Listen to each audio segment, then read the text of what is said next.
après avoir regardé ce que dit la recherche sur la question des regroupements, qu'ils soient transitoires ou temporaires, on va regarder cette fois-ci comment est-ce qu'on peut décliner ça de façon opérationnelle au sein des classes pour la rentrée scolaire prochaine, en ayant bien en tête les différents points de vigilance que nous avions identifiés. Premier élément, c'est la question des évaluations préalables des élèves de façon à constituer nos groupes de besoins, mais également des évaluations régulières tout au long de l'année, puisque ces groupes sont des groupes flexibles, comme on en a parlé, qui vont être amenés à évoluer au cours de l'année.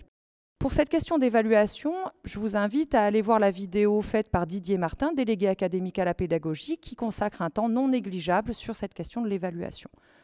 Deuxième point de vigilance, ou en tous les cas, deuxième point qu'il faut avoir en tête, c'est la question de la formation continue des enseignantes et enseignants dans le cadre de cette mise en place du choc des savoirs. Donc un développement professionnel qui doit se porter tant sur le fond, la question de l'hétérogénéité, la question du besoin des élèves, la question de la cognition, de la métacognition,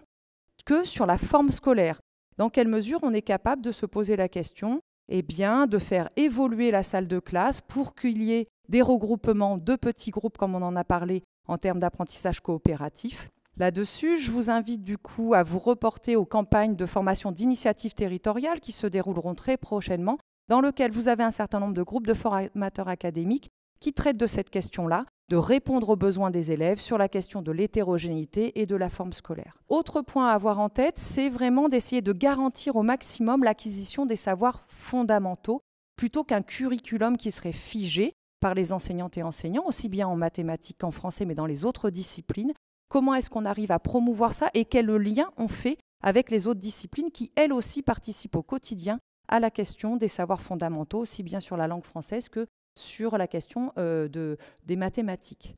Enfin, et dernier point de vigilance, on en a déjà parlé dans la vidéo précédente, la question de l'estime de soi des élèves et le fait de ne pas se sentir stigmatisé. Eh bien, à nouveau, cette flexibilité des groupes va permettre logiquement de les amener à ne pas se rester concentrés sur ce que l'on appelle l'intelligence fixiste, comme le dit Pascal Pansu. Je vous renvoie vers les travaux du CNESCO en 2022, et leur permettre de se dire que les choses peuvent évoluer, qu'ils peuvent changer de groupe et qu'ils peuvent de fait ne pas être stigmatisés comme appartenant à un groupe plutôt qu'à un autre. Je vous remercie.